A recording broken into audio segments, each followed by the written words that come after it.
Aujourd'hui, dans Affaires sensibles, Marseille 1973, quand le racisme tue en toute impunité. On peut perdre quelqu'un par maladie, par accident, mais cette douleur d'un frère qui a été assassiné, non.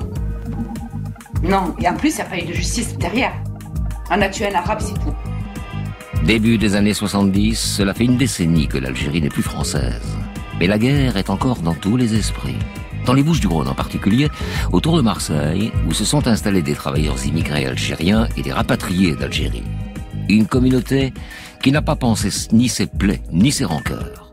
Et alors que les travailleurs immigrés revendiquent des conditions de vie dignes, l'extrême droite française tempête pour que soit stoppée l'immigration qu'elle qualifie de sauvage. Dans ce contexte, un drame, le meurtre d'un chauffeur de bus marseillais par un Algérien met le feu aux poudres. En l'espace de moins d'une semaine, 7 ressortissants algériens sont assassinés. Ces meurtres et les autres agressions racistes subies pendant les mois qui suivent par les immigrés maghrébins en France vont rester impunis.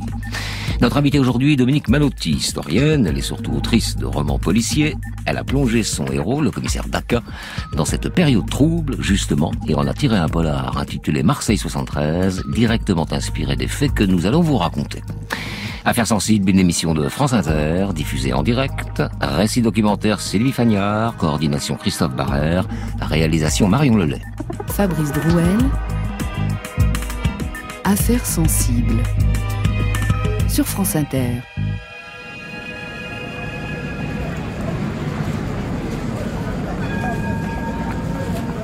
Une canicule étouffe la France en cette fin août 1973.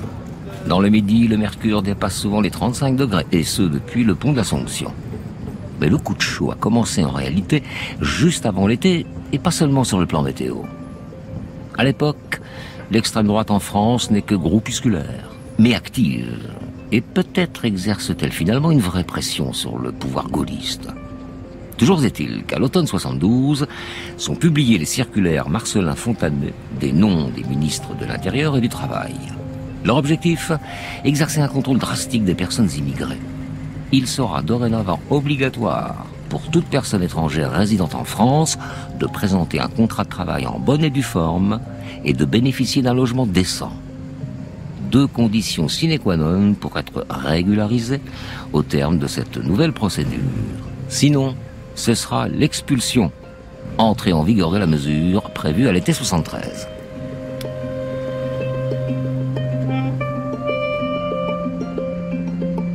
Au début juin de cette année-là, nous sommes donc à quelques semaines de l'échéance, ce que le mouvement nationaliste et néofasciste Ordre Nouveau veut rappeler avec fracas. À l'occasion de son 3e congrès, l'organisation qui a servi de couveuse au tout jeune Front National lance une large campagne de communication au mot d'ordre sans détour, halte à l'immigration sauvage. Son secrétaire général, Alain Robert, le martèle lors d'un meeting organisé à la Mutualité à Paris le 22 juin, comme le rapporte Interactualité. La campagne contre l'immigration que nous entreprenons sur le plan national est avant tout une campagne d'information. Nous parlerons dans les principales villes de France. Nous distribuerons des dizaines et des centaines de milliers de tracts. Nous collerons des milliers d'affiches comme nous avons commencé déjà à le faire. Nous organiserons une vaste campagne de pétition pour exiger l'arrêt immédiat de toute immigration pendant 1 an.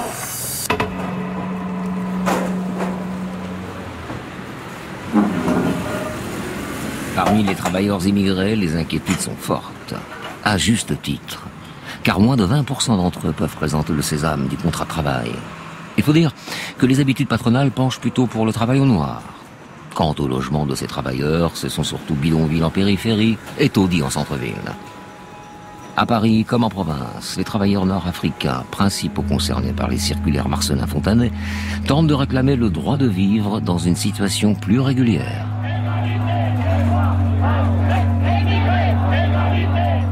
Ainsi, lors du week-end de la Pentecôte, les 10 et 11 juin, 200 manifestants, principalement tunisiens, parcourent ainsi les ruelles médiévales de la ville de Grasse, dans les Alpes-Maritimes.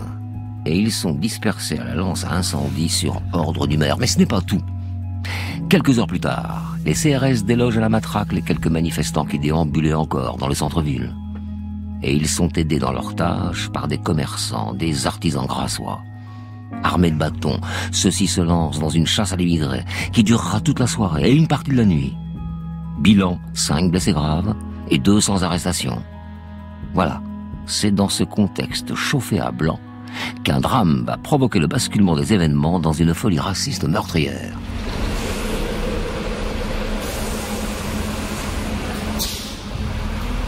Nous sommes à Marseille, le 25 août de cette année 1973, il est 14h30. Un homme monte dans le bus 72 qui relie la place Bougainville à la promenade de la plage. Il composte son billet, va s'asseoir, puis se relève. Et là, il se dirige vers le chauffeur, un certain Émile Garlache, 49 ans, 4 enfants. L'homme sort de sa poche un couteau et lui tranche la gorge. Le sang jaillit sur le pare-brise. Et c'est la panique dans l'autobus. 4 passagers sont poignardés. Le véhicule heurte un terre-plein et finit sa route couché sur le flanc. Grâce à l'intervention d'un ancien champion de boxe qui passait par là en voiture, le forcené est maîtrisé et remis aux forces de police. L'agresseur s'appelle Salah Bourine. Il serait arrivé d'Algérie à Nice en 68. On apprendra plus tard dans la presse qu'il a lui-même subi une agression à la hache, nécessitant une trépanation. L'homme serait jugé irresponsable de ses actes. Mais ce n'est pas la thèse de la folie qui est reprise par la presse nationale et locale, non, plutôt celle de la sauvagerie intrinsèque des Arabes, c'est bien connu.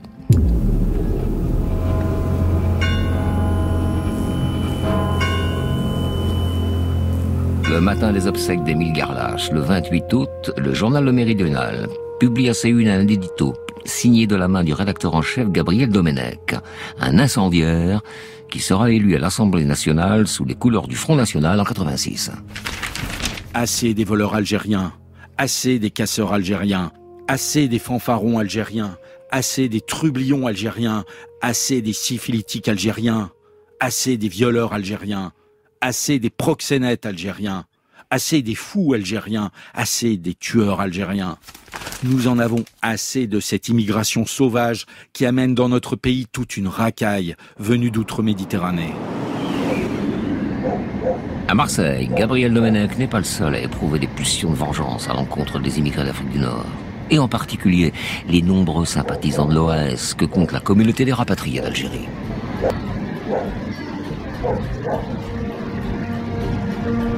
Alors, le lendemain du drame, un comité de défense des Marseillais, le CDM, est constitué.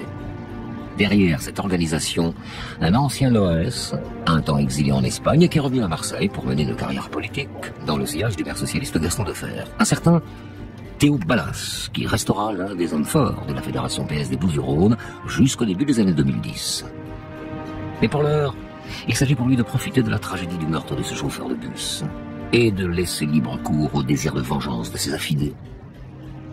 Le lendemain des obsèques d'Émile Garlache, le comité de défense des Marseillais appelle à manifester.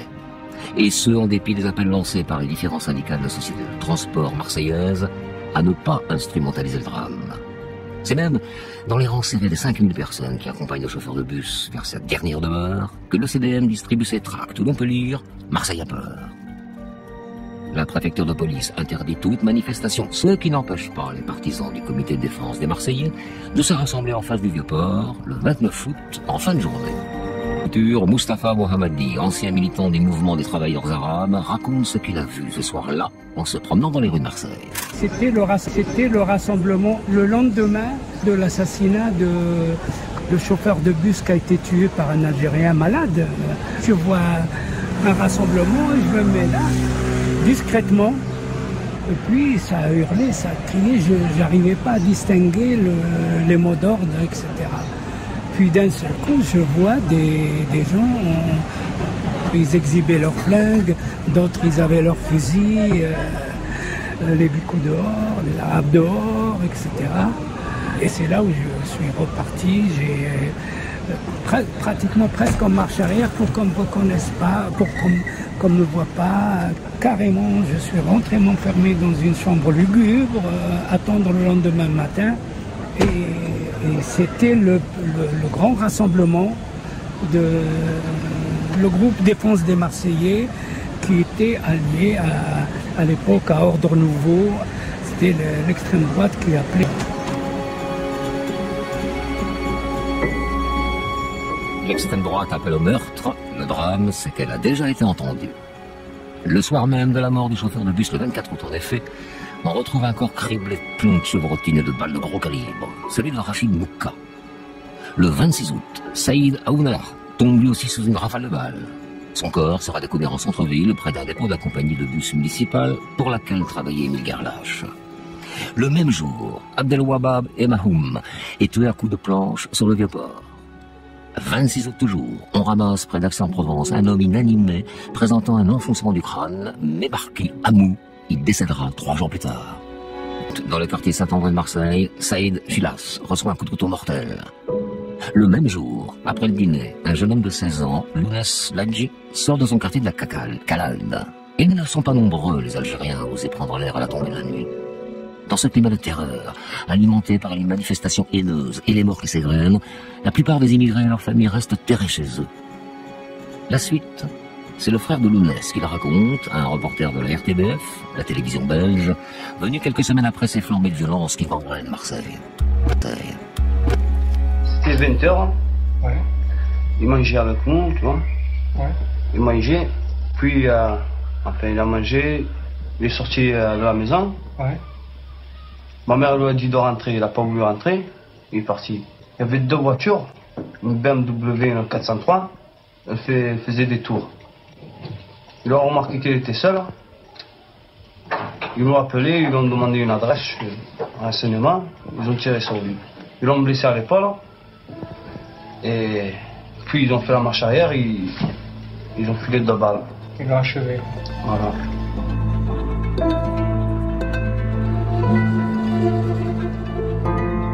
Lounès Ladji est le 6e Algérien assassiné en 5 jours.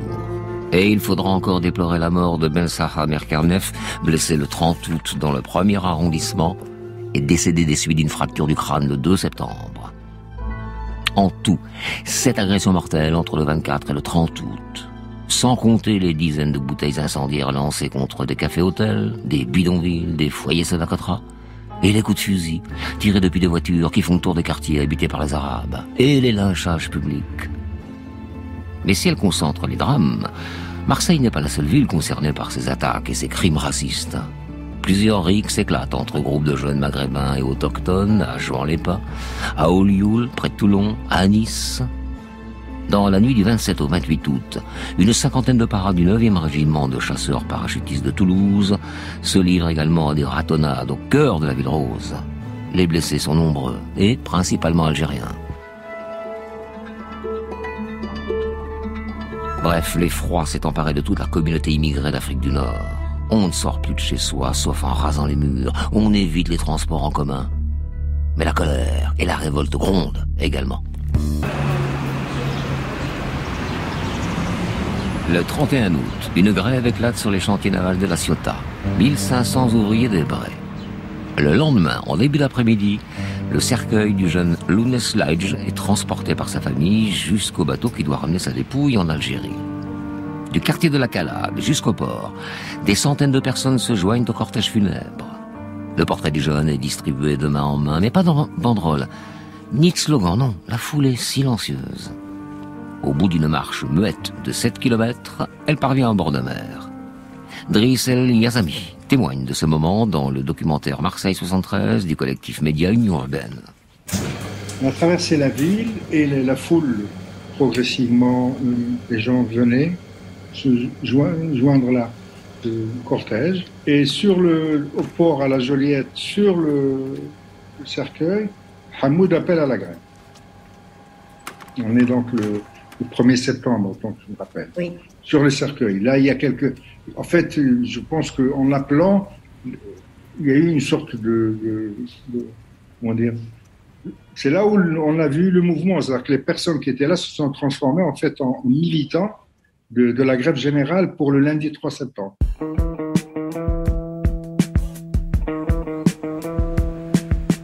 Driss El Yamazi, que vous venez d'entendre, est l'un des animateurs du mouvement des travailleurs arabes MTA. C'est cette organisation qui coordonne la riposte des travailleurs immigrés. Créée au début de l'année 72 par des travailleurs et des étudiants originaires du Maghreb, elle est proche des milieux d'extrême gauche, d'obédience marxiste et influencée par les penseurs des nationalismes arabes. beaucoup plus radicale que l'amicale des Algériens en Europe, noyautée par le gouvernement algérien et soucieuse de construire des relations pacifiées avec le gouvernement français. Le MTA, lui, dénonce le racisme avec vigueur et veut surfer sur l'importance qu'ont pris les travailleurs immigrés dans l'économie française.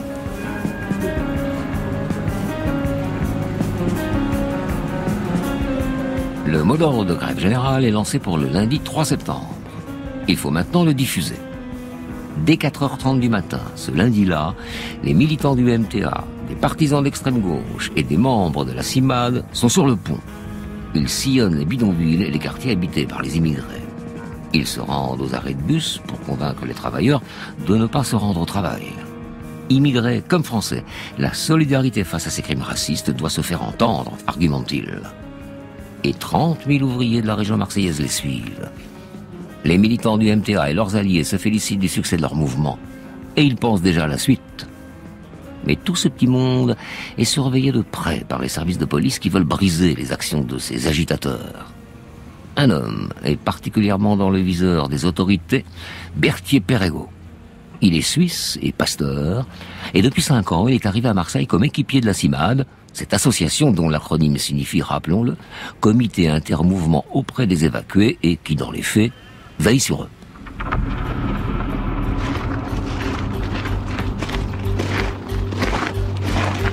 Le lendemain de la grève générale, la police sonne au domicile du pasteur à 6h du matin pour lui signifier son avis d'expulsion. Berthier-Perregaux quitte alors Marseille, contraint et forcé pour sa Suisse natale. Il ne remettra un pied sur le territoire français qu'en 1981, quand Valéry Giscard d'Estaing signera la levée de son expulsion. 2 autres étrangers militants des droits des immigrés seront aussi expulsés. Cela n'empêche pas le mouvement de grève de s'étendre. Le 4 septembre, les ouvriers toulonnais débrayent à leur tour. Le rendez-vous national, lui, est fixé au 14 du même mois. Fort du succès de leur mouvement, l'antenne marseillaise du MTA monte à la capitale pour prêter main forte.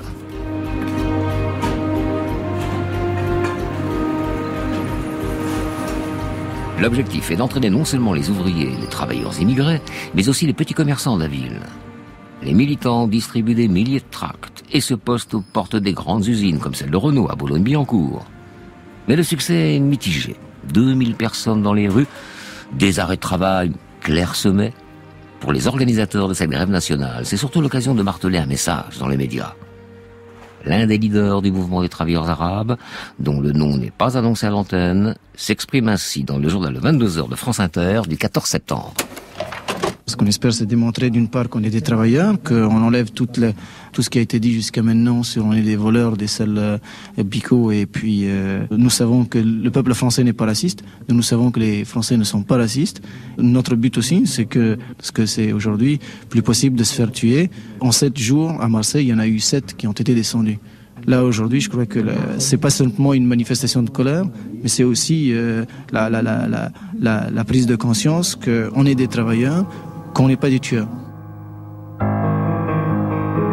On n'est pas des tueurs. Cela semble fou, mais les travailleurs immigrés doivent le répéter. La presse n'est pas étrangère à cette diabolisation de la présence des étrangers sur le sol français. Le Méridional, on l'a vu, publie régulièrement des diatribes d'une violence inimaginable à l'encontre des étrangers. Le journal d'extrême droite Minute, lui, appelle tout autant la haine. Cela dit, les choix éditoriaux de la presse respectable ne sont pas en reste. Au début du mois de septembre, Paris Match, par exemple, couvre la mort du chauffeur de bus et ses conséquences. En ouverture de son long reportage, une photo grand format de l'homme assassiné baignant dans son sang. Et, dans le chapeau de l'article, ce petit résumé en haut de page, ces interrogations. Les Français sont-ils racistes?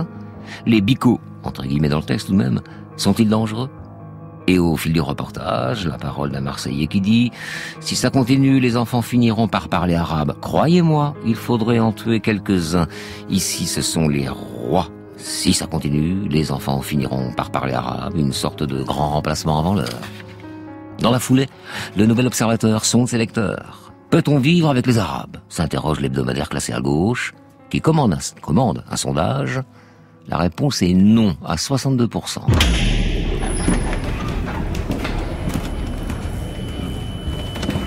Si la presse prend à bras-le-corps À sa manière, la vague raciste qui enflamme Marseille et ce qu'elle symbolise, le personnel politique se montre lui bien discret. Certes, le ministre des Affaires étrangères reçoit pendant une demi-heure, le 31 août, l'ambassadeur d'Algérie en France. Et le président Pompidou adresse le même jour un message au président algérien Ouari Boumedienne pour lui dire sa forte émotion. Bien, mais les exactions contre les Algériens se poursuivent et les autorités françaises n'entreprennent aucune action concrète pour les arrêter. Le gouvernement algérien, lui, choisit la manière forte pour riposter. Le 19 septembre, le Conseil de la Révolution annonce la suspension de toute émigration vers la France. Une décision commentée dès le lendemain dans l'émission de télévision Actualité Méditerranée. À Marseille, la décision du gouvernement du président Boumedienne a été accueillie plutôt favorablement par les deux communautés. Ainsi, le comité de défense des Marseillais, constitué au lendemain du meurtre du traminot Émile Guerlache, se déclare satisfait de la mesure prise par l'Algérie, tout en faisant remarquer que l'arrêt de l'émigration ne fera pas disparaître l'immigration sauvage. De son côté, la délégation régionale de l'Amicale des Algériens en Europe, qui regroupe 40% des travailleurs algériens des Bouches-du-Rhône, approuve cette décision. La délégation régionale de l'Amicale des Algériens en Europe a accueilli avec satisfaction la décision du Conseil de la Révolution et du gouvernement algérien relative à la suspension du contingent de l'immigration algérienne.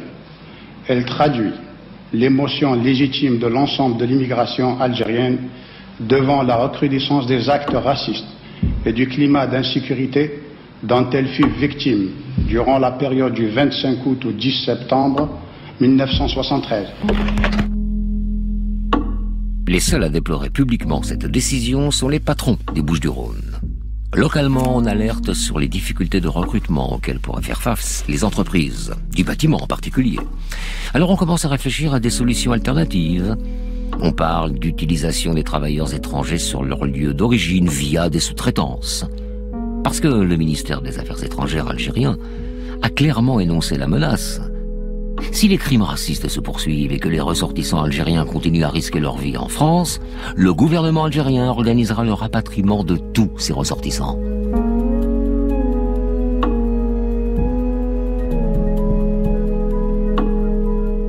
Le gouvernement français, lui, ne semble pas craindre de péril pour l'économie nationale. Le ministre du Travail estime en effet qu'il n'y a pas lieu de s'émouvoir et que, quoi qu'il en soit, le contingent de travailleurs étrangers est atteint pour cette année 73. Mais un homme politique fait figure d'exception, Louis Terrenoire. Résistant, gaulliste de gauche, il était 2 fois ministre sous le général. Une autorité morale.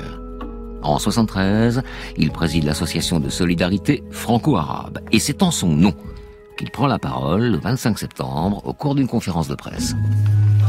Il s'agit pour nous de préserver l'honneur de l'immense majorité des Français qui éprouvent une réprobation très vive contre tout attentat ou fait d'origine raciste. Nous avons décidé, lorsque un crime, par exemple, peut être considéré comme d'origine raciale, il faut évidemment y voir clair, il faut l'isoler de ce qui peut être méfait crapuleux.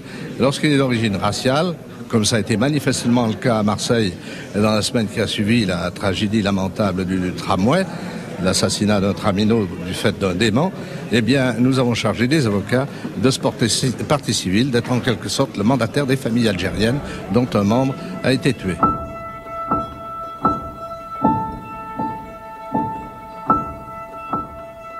Terrenoire active le bras de la justice pour préserver l'honneur des Français.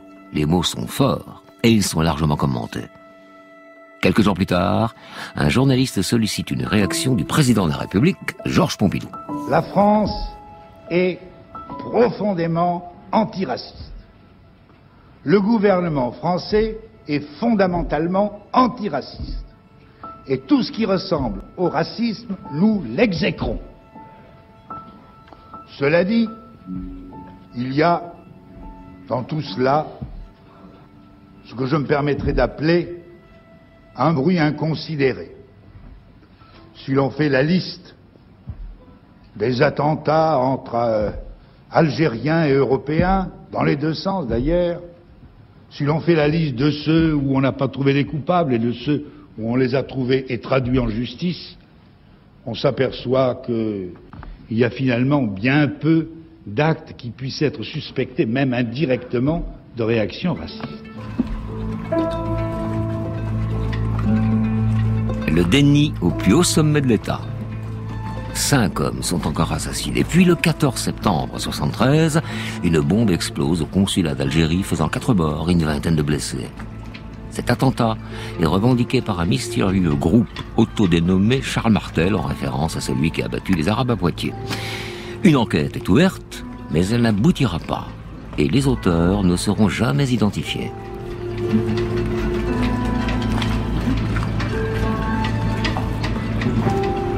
Sur ces 17 assassinats, tous perpétrés sur des hommes originaires du Maghreb, et les centaines d'autres agressions dirigées contre leurs compatriotes, le tout en moins de 3 mois, très peu de lumière sera faite.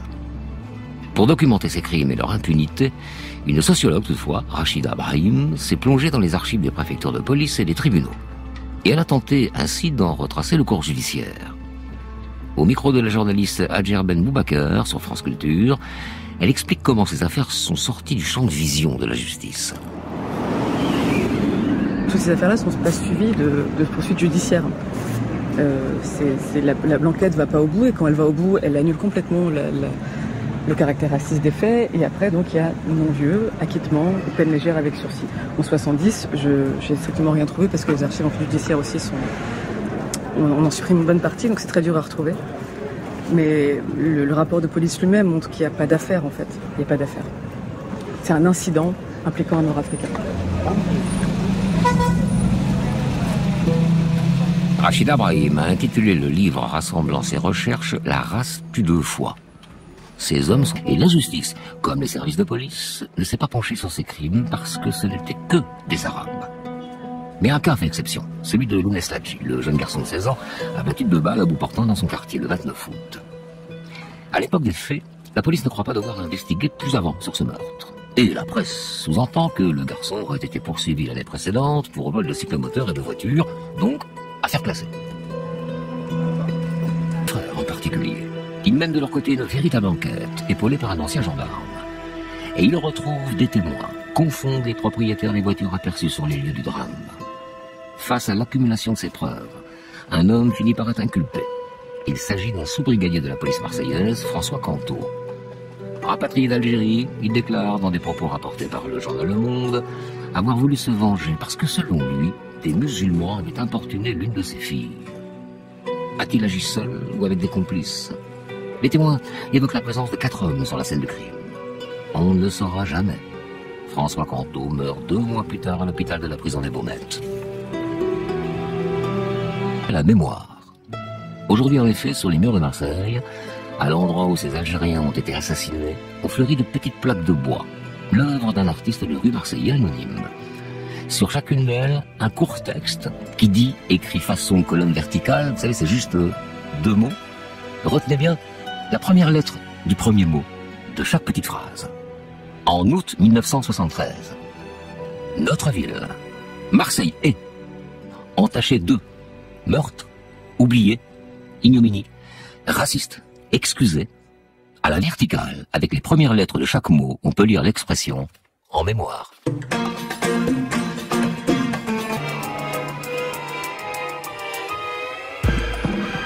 Affaires sensibles, Fabrice Drouel. Aujourd'hui, meurtre raciste à Marseille, notre invité Dominique Manotti. Bonjour. Bonjour. Vous êtes historienne et vous êtes également autrice de romans policiers. L'un n'empêche pas l'autre. La fiction et le réel, parfois c'est un mariage heureux. En tout cas, vous avez plongé votre héros, le commissaire Daquin, que les fidèles de votre œuvre connaissent, dans cette période trouble, justement, et vous en avez tiré un polar intitulé Marseille 73, directement inspiré des faits que nous venons de vous raconter. D'abord, comment êtes-vous tombé sur cette histoire ? Eh bien, tout à fait par hasard. Je suis pas jeune, hein. J'étais très militante dans les années 70-73 à Paris, je suis parisienne, et je n'avais jamais entendu parler de cette histoire. Donc, quand pour rédiger un autre roman policier, je me suis plongée dans la presse marseillaise de 73, je suis tombée par hasard sur les rubriques de faits divers dans lesquels les morts maghrébins et algériens s'entassaient les uns après les autres. Vous avez dit 7 en une semaine, 15 en 3 semaines. 15 en 3 semaines, ça faisait vraiment beaucoup. À chaque fois, c'était règlement de compte probable entre coreligionnaires. Commentaire de la presse, seul commentaire de la presse. Il y avait aussi l'un d'eux tombé dans le Vieux-Port, accident ou suicide. Bon, c'était absolument incroyable. Le déni habituel de ces années-là. Le déni habituel, on ne veut pas accumulé. On ne veut pas voir, et il y en a beaucoup. Et là, si vous voulez, en gros, ma mécanique intellectuelle, la raison pour laquelle j'écris un roman, c'est parce qu'il y a une situation concrète que je ne comprends pas, et je veux la comprendre. Et pour moi, le meilleur moyen de la comprendre, c'est d'en faire un roman. Là, c'est le fameux mariage de la fiction et du réel. Exactement. Que nous aimons beaucoup ici dans Affaires sensibles d'ailleurs. Parce qu'on fait tous les vendredis une fiction adossée au réel. Bref. Voilà. Donc, exactement. Donc, je me suis plongée là-dedans. Et je regrette pas, ça a été une expérience absolument incroyable. Bon, mais la fiction, c'est pas tous les vendredis. Hein. Je corrige. Bien. Cette affaire est une conséquence de la guerre d'Algérie et des accords d'Évian, on peut l'affirmer? De la guerre d'Algérie, c'est absolument certain. Des accords d'Évian, ça, je ne sais pas exactement. Avec l'OAS qui ne digère pas et qui s'en prend. Ah oui, c'est ça. La guerre d'Algérie comprise au sens global, si vous voulez. Bon, c'est clair. C'est la crise de la décolonisation. Ça, c'est absolument évident. Et si vous voulez, c'est dans ces années-là qu'il se passe une mutation extrêmement importante. Ce qui enclenche la mutation, c'est 68. 68 avec, face à la montée gauchiste et gauche, extrême gauche, mouvement populaire de masse, l'amnistie totale de l'OAS. D'accord. En avril ou mai, enfin juste avant. Et là, si vous voulez, les exilés OAS reviennent. Beaucoup s'installent dans la région de Marseille, mais pas seulement, dans toute la France. Et il y a une reconversion, en quelque sorte. Ils s'installent désormais sur le sol national et ils vont faire désormais de la politique sur le sol national. Alors ils reviennent avec toute leur expérience de la guerre d'Algérie. Ils sont profondément marqués par la pensée des militaires qui ont inventé la guerre contre-révolutionnaire, théorisé la guerre contre-révolutionnaire. Ça va faire partie de leur bagage. Ils vont raisonner en France comme ils avaient raisonné face aux colonisés en Algérie. Et ils vont transférer en France leur vision du monde colonial. Alors, les faits se déroulent à Marseille. Alors, on l'a évoqué, vous avez dit, mais il n'y a pas qu'à Marseille. Mais là, en l'occurrence, c'est à Marseille.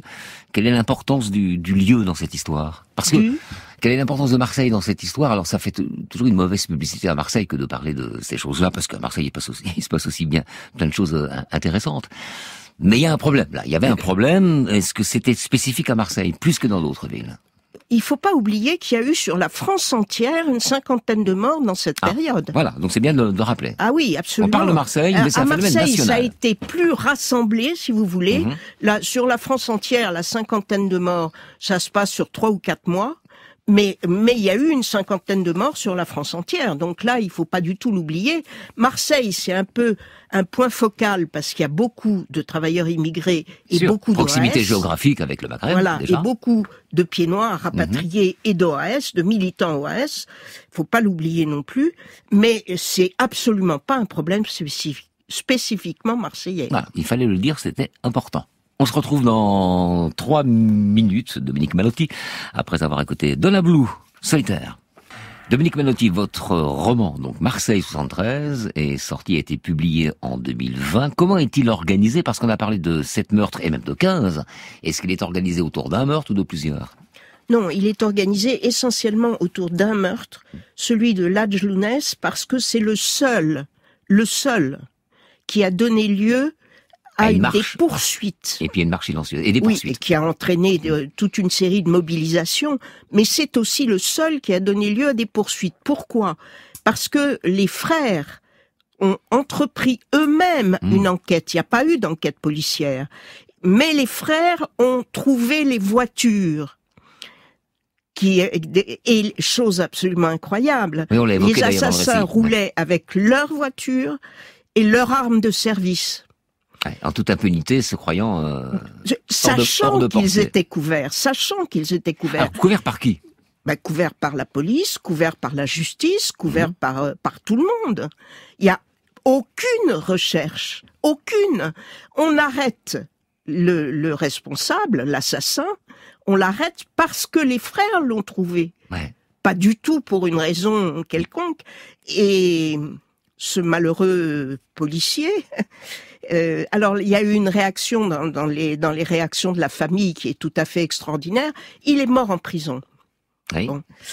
D'une crise cardiaque. La réaction de la famille a été « c'est pas vrai ». C'est pas vrai. On nous dit qu'il a été tué, qu'il est mort, mais on le sait bien, il est pas mort, on l'a mis ailleurs. Bon. En vérité, il a dû mourir d'une crise cardiaque pour une raison très très simple. C'est que quand il est entré en prison, il était cardiaque, soigné depuis extrêmement longtemps. Le choc carcéral aussi peut-être. Surtout le fait qu'on ne lui a pas donné ses médicaments. Ah, attendez, ça veut dire qu'on lui a pas donné ses médicaments dans l'espoir qu'il allait mourir, quoi. Absolument. D'accord. Absolument. C'était quelqu'un qui en savait quand même beaucoup. Il y a eu une tribune libre de sa fille dans la presse marseillaise là-dessus. On lui a dit ensuite que peut-être que c'était aussi bien qu'elle ne fasse pas un scandale énorme sur la question, mais elle s'est exprimée clairement. Elle a exprimé clairement le fait qu'il n'avait jamais reçu ses médicaments en prison. D'ailleurs, vous décrivez le marigot que constitue l'évêché. L'évêché, c'est le siège de la police marseillaise. Oui. C'est le commissariat central à l'époque, oui. Et alors, c'est vraiment un marigot, qu'est-ce que un marigot, je sais pas si je pleurais cette expression, mais c'est un lieu très très complexe, à l'image de la société marseillaise elle-même. Faut pas oublier que Marseille est une ville exceptionnelle du point de vue du banditisme, quand même. C'est pas une ville exceptionnelle du point de vue du racisme. On trouve du racisme partout en France, mais on a peu trouvé de gangs aussi bien organisés que la French Connection. Et il faut pas oublier non plus que quand naît le SAC, l'organisation gaulliste, qui va servir d'épine dorsale au mouvement gaulliste et qui va finalement permettre à De Gaulle de revenir au pouvoir, le SAC est organisé à Marseille en liaison entre un militant politique, Pasqua, et les frères Guérini qui gèrent la French Connection. Et un crime épouvantable, qu'on appelait la tuerie d'Oriol, et Oriol, c'est à côté de Marseille. Oui, c'est le SAC de Marseille. C'est pour ça que je vous en parle. Absolument. Mais les origines sont très très mêlées au milieu. Donc ça, c'est quand même une spécificité forte de Marseille, si vous voulez. Alors vous avez rencontré des protagonistes de cette histoire après la sortie de votre livre, et il en a été fait un documentaire intitulé Marseille 73, réalisé par Média Union Urbaine. Pas encore diffusé, c'est bien ça? Non, on cherche à le diffuser. D'accord. L'appel est lancé. Bon. Voilà. On a entendu quelques extraits dans le récit. Qu'avez-vous appris de plus avec ces rencontres après, puis le documentaire? J'ai appris. Alors déjà, si vous voulez, la chose vraiment passionnante et qui m'arrive pour la première fois, c'est que tous les gens qui figurent dans le roman et qui sont évidemment des personnages de roman, mais agissant dans des faits réels, c'est ma technique romanesque, si vous voulez, tout le monde m'a téléphoné. Ah, c'est bien. Ah oui, c'est une chose absolument surprenante. Tout le monde m'a téléphoné. Comme dit tout le monde, c'est qui? Tout le monde, le pasteur, Driss El Ghazami, la famille du jeune homme. Les protagonistes du récit, quoi, en gros. Tous ceux, oui, absolument. Celui qui a fait les panneaux au nom des assassinés. Voilà, c'est généralisé. Et il y avait un besoin de parler incroyable. Un vrai besoin de parler. Alors, on a fait ce documentaire où on les a fait parler. Et ce que moi j'ai appris, si vous voulez, alors j'aurais pu le savoir étant historienne de formation, mais là je l'ai vécu vraiment, c'est à quel point, si vous voulez, on impose à ces gens le silence et ils ont absolument besoin de parler. Il faut s'exprimer, communiquer pour faire histoire. Ils ont récupéré l'histoire de ce meurtre à travers la rencontre et l'expression dessus. C'était impressionnant. Il y a la nièce du jeune homme assassiné qui m'a dit « Maintenant, je me sens fière de cette histoire. Jusque-là, c'était le silence écrasant. Libération par la parole, Ouais. soulagement par la parole. Et faire histoire. La mémoire. bien Faire sûr. histoire, c'est-à-dire réaliser que cet assassinat était à l'origine des grèves du MTA. Ouais. Jamais il ne l'avait pensé dans la famille. Jamais il ne l'avait imaginé dans la famille. Vous voyez? Et tout d'un coup, se dire, nous avons notre place dans cette histoire. Et c'est là que j'ai découvert à quel point la politique consiste, remarquez, quand il y a des tueries de masse d'Algériens, de Maghrébins, etc., on ne sait jamais le nombre exact de morts. Bien sûr. Jamais. Quand il y a des quantités de prisonniers, il y a des disparitions en masse. Évasion, il a été libéré. Il y a systématiquement des outils pour briser la mémoire possible. Ça, c'est très, très impressionnant. Et moi, je l'ai compris dans cette rencontre. J'ai compris dans cette rencontre à quel point les gens avaient besoin de parler. Mais après avoir écrit le livre, ça qui est formidable. Après avoir écrit le livre, absolument. Quel est votre regard sur le combat mené contre le racisme dans notre époque contemporaine? Parce que ça a commencé déjà par la loi Guesso. Et puis, évidemment, beaucoup plus de vigilance qu'avant, même si le problème était évidemment pas réglé. Enfin, il y a eu des progrès. Quel est votre regard là-dessus? Non, je pense pas qu'en ce moment, on soit dans une période de progrès. Je pense qu'en ce moment, on est dans une période de remontée forte. Ouais. Et pour moi, la raison essentielle, c'est que il y a deux raisons, je vais vous dire. La première, c'est qu'on n'a pas encore fait vraiment l'histoire de cette période. Ça commence. Mais vraiment, pendant 30 ou 40 ans, sur la guerre d'Algérie, ça a été le déni total. Silence, déni. Bien, on retombe sur l'utilité de la mémoire. Et le deuxième, parce que je vous bouscule un peu parce que ça va terminer, la deuxième raison, c'était quoi? La donc deuxième... on a dit Algérie, donc le travail de mémoire sur la guerre, c'est la première chose. Et la seconde que vous voulez? Et la deuxième, c'est que c'est le réflexe petit blanc. On est maintenant à la 3e, 4e génération. Quoi qu'on pense, et même si la situation reste extrêmement difficile pour les travailleurs immigrés, il y a une progression considérable. Ils sont présents dans les élites françaises. Absolument. Et ça, c'est insupportable. Dominique... Pas pour moi. Hein. Non, j'ai bien compris. Dominique Malotti, autrice du roman donc. Marseille 73. Merci de votre présence. Au revoir. Au revoir.